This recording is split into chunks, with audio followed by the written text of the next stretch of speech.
संबंधित राशि 500 करोड़ रुपए इन योजनाओं पर व्यय किया जाएगा। स्वच्छ शहर विकसित शहर, ठोस एवं तरल अपशिष्ट प्रबंधन।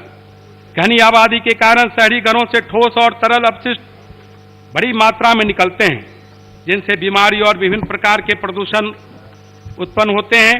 इसलिए बिहार के सभी शहरों में ठोस एवं तरल अपशिष्ट प्रबंधन की व्यवस्था उपयुक्त तकनीक के माध्यम से की जाएगी। शहरी गरीबों हेतु बहुमंजिला आवासन। शहरी क्षेत्र में बिना भूमि और घर वाले बेसहारा लोगों की संख्या बढ़ रही है। ऐसे लोग झुग्गी बस्तियों में रहते हैं, जिन्हें कई समस्याओं का सामना करना पड़ रहा है। इसलिए राज्य सरकार द्वारा शहरी गरीबों के लिए बहुमंजिला आवासन योजना के अंतर्गत शहर में रह रहे बेघर भूमिहीन गरीब लोगों को बहुमंजिला भवन बनाकर आवासन उपलब्ध किया जाएगा। सभी शहरों एवं महत्वपूर्ण नदी घाटों पर विद्युत शवदाह गृह सहित मोक्ष धाम का निर्माण। अध्यक्ष महोदय, मृत्यु के बाद शवदाह संस्कार हमारे समाज की एक महती परंपरा रही है। पार्थिव शरीर को समाज के लोग अपने कंधों पर लेकर पवित्र नदियों के किनारे दाह संस्कार के लिए ले जाते हैं, लेकिन घाटों पर नागरिक सुविधाओं के अभाव में सभी को कष्ट होता है। पार्थिव शरीर को आग से जलाने के कारण पर्यावरण प्रदूषण की समस्या भी उत्पन्न होती है तथा वृक्षों की कटाई में भी वृद्धि होती है। इसलिए हमारी सरकार का निर्णय है कि सभी शहरों एवं महत्वपूर्ण नदी घाटों पर विद्युत शवदाह गृहों सहित मोक्ष धाम का निर्माण कराया जाएगा, जिससे लोगों को वहां पर दाह संस्कार हेतु जरूरी सुविधाएं मिल सके। सभी शहरों में स्ट्रॉन्ग वाटर ड्रेनेज सिस्टम को विकसित किया जाएगा, जिससे कि जल जमाव की कोई समस्या न हो।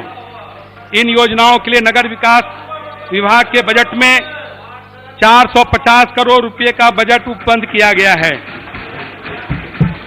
वृद्धजनों हेतु आश्रय स्थल। महोदय, समाज में संयुक्त परिवार की परंपरा टूट रही, इससे सबसे अधिक प्रभावित होने वाले वर्ग हमारे सम्मानित वृद्धजन होते हैं। शहरी क्षेत्र के वृद्धजनों को अकेलापन का सामना करना पड़ता है। इस स्थिति को ठीक करने हेतु सरकार की तरफ से वृद्धजनों के लिए आश्रय स्थल का निर्माण करने की योजना है। इसके अंतर्गत वृद्धजनों के लिए सभी शहरों में आश्रय स्थल बनाया जाएगा तथा इसके लिए बेहतर प्रबंधन एवं संचालन की व्यवस्था की जाएगी। इस हेतु समाज कल्याण विभाग के वित्तीय वर्ष 2021-22 में 90 करोड़ रुपया व्यय करने का प्रस्ताव है। सुलभ संपर्कता। ग्रामीण पथों की संपर्कता। ग्रामीण क्षेत्रों में कई ऐसे बसावट और गांव हैं जिनका संपर्क प्रखंड स्तरीय कार्यालयों, अस्पतालों, राज्य उच्च पथों तथा राष्ट्रीय उच्च पथों से नहीं है। ऐसे ग्रामीणों को बरसात के मौसम में काफी कठिनाइयों का सामना करना पड़ता है।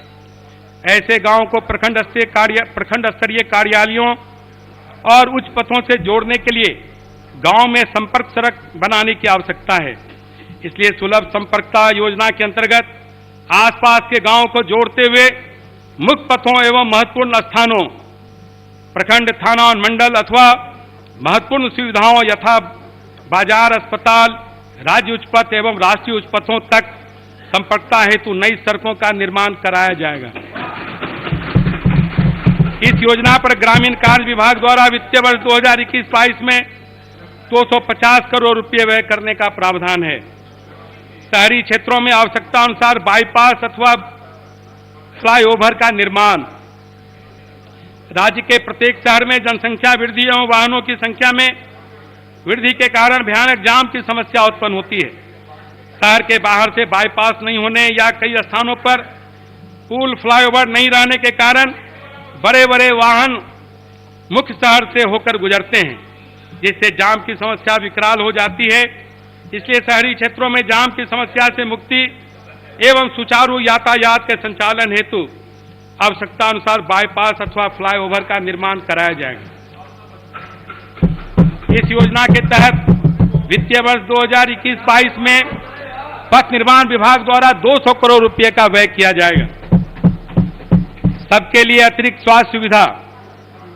बेहतर पशु स्वास्थ्य प्रबंधन हेतु आधारभूत व्यवस्थाएं ग्रामीण समाज में पशुधन एवं मनुष्य एक दूसरे के पूरक हैं। दोनों का स्वास्थ्य उत्तम रहे, इसी में दोनों का कल्याण है। लेकिन पशुओं में विभिन्न प्रकार की बीमारी पाई जाती है। आधुनिक तकनीक का सहारा लेकर आधारभूत संरचनाओं को व्यवस्थित करके पशुओं के इलाज के लिए बेहतर व्यवस्था करने की जरूरत है। इस योजना के तहत कॉल सेंटर एवं मोबाइल ऐप की मदद से डोर स्टेप सेवा की व्यवस्था प्रत्येक 8-10 पंचायतों पर पशु अस्पताल की व्यवस्था की जाएगी। पशुओं के लिए चिकित्सा सुविधा, टीकाकरण, कृत्रिम गर्भाधान, कृमिनाशन जैसे सेवाओं की डोर स्टेप डिलीवरी कराने की ठोस व्यवस्था की जाएगी। लोकल कॉल सेंटर में फोन कर अथवा मोबाइल ऐप के माध्यम से इन सुविधाओं को प्राप्त किया जा सकेगा। टेलीमेडिसिन के माध्यम से भी पशु अस्पताल से जुड़े रहेंगे, जिनसे चिकित्सा परामर्श दिया जा सकेगा और आवश्यकता अनुसार मोबाइल यूनिट्स के माध्यम से पशु चिकित्सक एवं अन्य कर्मियों के द्वारा लोगों के घरों में पहुंचकर पशु चिकित्सा एवं अन्य सेवाएं दी जाएगी। पशुओं की सभी प्रकार की चिकित्सा सुविधाएं निःशुल्क रहेगी।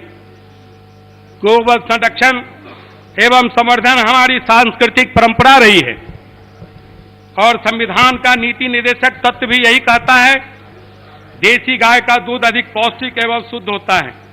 इसलिए सरकार का उद्देश्य है कि देसी गाय और गाय के बच्चों का संरक्षण और संवर्धन किया जाए।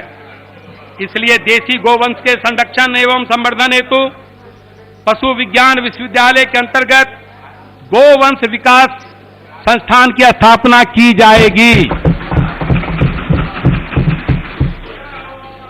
वित्तीय